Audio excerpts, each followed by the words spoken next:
Hey YouTube, what's up? What's up? What's up?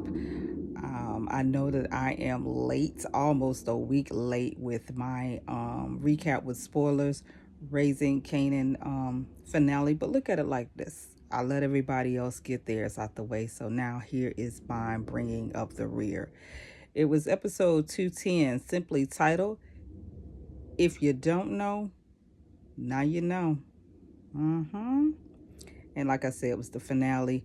I guess we'll see Rock and the crew, whoever survives, we will see them back in 2023. But yeah, the finale was last. I caught, of course, the Saturday at midnight drop, but it dropped last Sunday.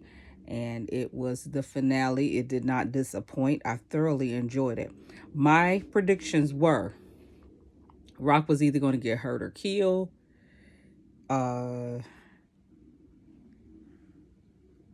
I was thinking the Italians, of course, was at her. Scrappy's mom had beef with her, and even Trayvon. And why would he want to work with her? That was one of the things early on. I knew that Lou or Marvin, one of them was gonna get it as well. Someone was gonna die. Lulu, because of Crown's messy business dealings and what he had pulled. I didn't think that Ziza could be trusted, and I felt like she knows too much, especially regarding things going on with Lulu. Marvin, because the Italians wanted him dead. Kanan being caught up with all kinds of BS. And I had saw the trailer of Bert hemming him up. So I knew that him and her was going to have a confrontation. Bert needs to go. Crack addict Sam didn't need the show, but I knew he was going to surface. I couldn't put my finger on what Laverne was going to be up to. And I had even said that Palomar could come with some ish. So now let's find out what went down. 50 was narrating and said, I never got into dope. I didn't either. And he said that he never wanted nothing or nobody controlling me. No pipe was going to tell me what to do. And the episode started off with crack addict Sam lighting up. Marvin comes in. He blows away his friend next to him. And crack addict Sam tried to beg for his life and tell Marvin not to do it. But he knew also Marvin had told him, I put you on the bus and I told you. And he asked him, could he have one last hit? And Marvin allowed it. And then Crack Addict Sam told him a little bit about his story. And come to find out, he was an accountant working in a downtown office. Crack got a hold to him. And he said, sometimes in life, you turn those corners, you can't go back. Marvin killed him. And 50 is narrating about the crossroads that you hear about down south about the devil selling his soul. He was like, the devil still posted up. And that end ain't buying. He's selling. Unique and Rock meet. Warrell is there and he tells her that she's a wild girl and he said it's Sal is coming for her. And she said that she is going worldwide. And she offered Unique to come roll with her, but he said no. He respectfully declined. And he's hitting on her, but he tells her it's a thin line. Famous tells Kanan if he's going to be around there, he's going to have to start kicking in. Kanan asks what did he think about getting back on the corner. And he was like, didn't your mama say that she didn't want that? She just ain't going to give you that work. And Kanan said, I'm going to take what's mine. And he said, basically, F her. That's his thing. F anything to do with Rock. And Lulu is opening the mail and he sees some paperwork. Ziza comes in and Lulu thought they were taking a couple weeks off because of Cartier. And she was like, I got this beat for you. You're going to find out it's a very familiar beat when she gets in that booth. Laverne waits on Church Boy. And Laverne didn't roll up on him. Juke did. And she pretty much was like, you outed me. And he said that Kenya set that up to see if she like ends. He called her a dyke. And he called her, I know he called her a dyke. And he said something else to her. And she lit and she beat his ass. I'm just going to go ahead and put it out there. And she stomped him. It took the police to get her off of him. And she took it to him just like she should have. Detective Burke is in the crack spot looking for Sam. And one said that his pockets was fat and he was over at another spot where they asked a Diddy over there. They have to know you before they let you in. The Italians and Sal go to see Stefano, who is played by Tony Danza. I hadn't seen Tony Danza in I don't know when. And he told him that he wasn't about that greasy Jersey BS. He gave his condolences to Sal about his son, but he said he's got it. And Sal said, you got an issue in that neck of the wood. And he was like, Rock already, your Tootsie Roll friend already came to see me and said that he doesn't want anything to do with the Moolies, and it's his problem. And Stefano also told Styles, stay on that side of the bridge. He wants no part of that garbage, so he's not stepping in. He's not going to be a problem. Kanan came to the spot, loaded his duffel bag with work. Marvin confronted him and told him that it was stealing, and it wasn't the first time. And he said he wasn't still. He said, how am I stealing from myself? And Marvin said he's going to tell his mama. And again, Kanan's reply, I don't give a. Rock, Lou, and Marvin meet, and the Don, Stefano, is not stepping in. She got shooters coming in, and she says it's going to get worse. Detective Howard is at the scene down at the crack house. Burke called it an execution. He told her she was reaching. She's trying to low-key question him, and he told her to just stop the BS. How many times have we heard how many people tell Detective Burke to stop? She's heard that time and time again. Marvin and Lulu are leaving, and Marvin asked Lulu, was he all right? And he was like, no, I ain't all right. He's tired of everything. He is really, really tired. And Marvin told Rock about Kanan. She said she was going to deal with Kanan. Laverne was DAT, but she didn't know who got her out. Come to find out it was Burke, and she wants Laverne to tell her if Detective Howard is Kanan's father. And Laverne said DEFCON is his father. That's why his last name is Stark. She also told her to watch her back, and she has a target on it. And she thanked her for getting her out. Marvin has a black mask on. Lulu with the skull cap. The Italians are talking about a game. And 3 carloads of them just sprayed them. Just laid them out. Famous and Kanan are on the corner. And Famous said that didn't Rock say she wanted everybody off the corner? Again, Kanan. F her. Lulu is at the bank, and he has money in his account. Come to find out it was something set up that Crown left, but come to find out Rock is the silent partner. She owns Crown State and Bulletproof Records, which means what? She owns a part in Lulu business. He just walks out when he pieces it together and sees her name down there. Marvin and Rock meet with Travion and Abraham and want to know how much they need. They get met with an awkward silence.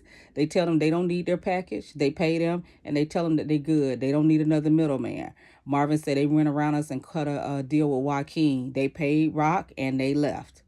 Laverne met with Nicole's father. She tells him what the cop said is not true. She tells him what really happened. He doesn't believe her. She won't lie on a cop, and she apologized to him. I don't think he's going to drop it, though. Detective Burke sees Kanan on the corner, turns around, say they need to talk, threw him up against the car and the wall. Rock goes to see Joaquin and said that was her deal. Juliana said it was her. Rock's friend came in the store, and they decided it was better not to work with Rock.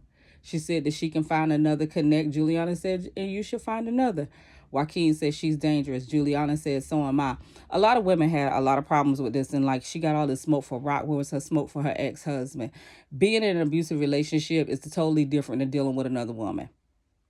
Juliana tried to deal with Rock, and Rock sat up there and let a person who kidnapped her come in her bodega and antagonize her. Why would anybody think that's okay? And the smoke that she did or didn't have for her ex-abusive husband ain't got nothing to do with this situation. I don't understand that thinking. I don't understand it at all.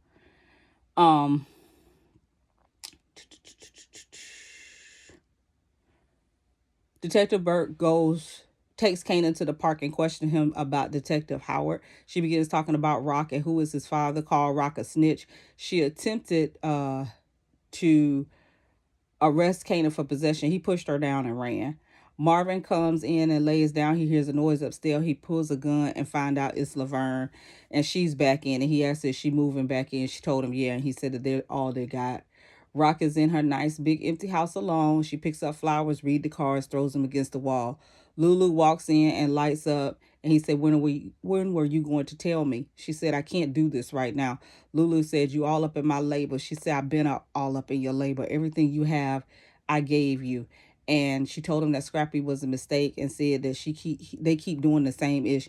He ain't going nowhere because it ain't nowhere for him to go. But the thing that hit me in my heart and what I thought was disrespectful and ugly for a sibling to say to another sibling, she said, I own you in. He had tears coming out of his eyes. I thought he was going to slap her, and I was like, that one right there will kill you. Kanan talked to Detective Howard and told him what happened. Kanan said he's running because he got the most ish to run from. Detective Howard, Kanan, and Rock needs to talk. And Detective Howard said that needs to happen face to face. Detective Burke is talking to her girlfriend and said Howard is setting her up. Ziza and Lulu is at the studio.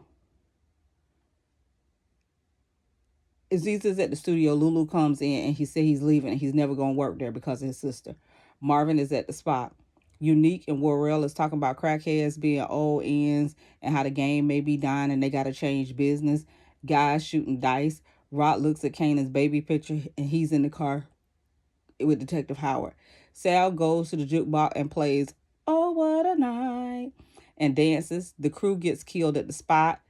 Simultaneously, the Italians start hitting. Warrell gets killed. Unique kill one of the Italians. Sal starts playing pool. They hit the studio. They kill Ziza. Lulu killed them both in there. Kill two in there. They roll up on Marvin. He breaks out with the heavy artillery. Marvin and his crew say, "Get ready." Marvin tells his crew to get ready. They open the door and it's a lot of firepower. Marvin comes out blasting and he gets hit. He goes down a back stairwell trying to get an apartment 707, asking them to open the door. The guy in the wheelchair comes out and tells him to come in. They don't find him. Sal is smoking. Kenya goes to see Rock to talk to her mother, but it's awkward. She comes over to literally talk about Laverne assaulting church boy. And Rock asks her about her security. Like, they just let you come up here, and she see the guy sneaking up for the side from the side. She yells for Ken to get down, and she was killed by gunfire. Rock shot one and was hit in the shoulder by another one. He was just about to kill her when she was saved by Unique. He offered his hand, helped her up, and said South Side. At that moment, Detective Howard and Kanan showed up on the scene. Y'all, this who we that's how it left off. That's the cliffhanger until next season. And I can't say at this point what's gonna happen because Marvin has a serious injury. He's going to need medical attention. Even though Rock got it to the shoulder, that could still be serious too. So we just don't know. We just don't know. Raising Kanan, season finale. So one thing goes and another comes. I watched BMF, and I think I'm gonna be on that. So the docu-series, and I'm gonna do the comparisons. I saw somebody do this between the show, even if I don't talk about it, between the show and the docu-series, what happened in real life and what they kind of had to do for the show. So that's it. That's all. If you want to connect with me, you can follow me at Cosby, COSBEE. I am Miss Cosby on Insta, and try your best to love one another. Till the next time. Peace.